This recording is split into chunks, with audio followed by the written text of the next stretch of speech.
Touraine, il est situé sur la commune de Ballan-Miré, à une dizaine de minutes du centre-ville de Tours. Il est installé à Ballan depuis 1973 et l'association sportive du golfe de Touraine, elle existe depuis plus de 100 ans le golfe de Touraine a dû déménager dans les années 70 du fait de la création du pont de l'autoroute qui traverse Tours et qui a nécessité la fermeture de l'ancien parcours de 9 trous qui s'est situé en centre-ville.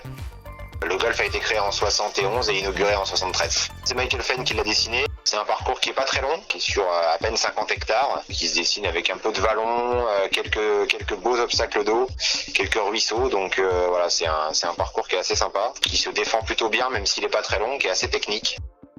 On a un bel endroit, on a un beau parcours. Il y a des mises en jeu qui sont assez simples à mettre, d'autres qui sont plus compliquées. On a 4 premiers trous qui sont assez costauds et 4 derniers qui sont très costauds. Voilà. Donc on a un départ et un finish qui peuvent être parfois un peu compliqués. C'est un parcours qui est compliqué à jouer quand on le connaît pas.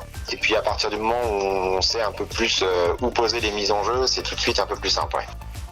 Le trou numéro 3 qui est un par 3 qui est assez sympa. Le trou numéro 12 qui est devenu un par 5 là cet hiver, qu'on a transformé en par 5 parce qu'il était assez compliqué pour les amateurs, faire les index un peu hauts on va dire.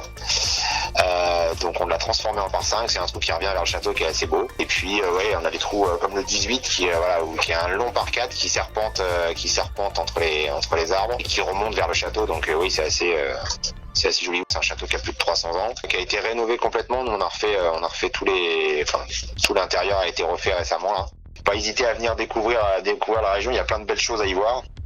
Il y a les châteaux, il y a de bonnes tables, de bonnes bouteilles, du vignoble, donc il y a tout ce qu'il faut pour passer des bons moments normalement. On fait en sorte que le parcours soit toujours magnifique et on essaye on a l'image d'un parcours souvent qui est un grand jardin. On a de beaux arbres, on essaie d'entretenir les ruisseaux et les plans d'eau pour qu'ils soient visuellement et scéniquement assez jolis.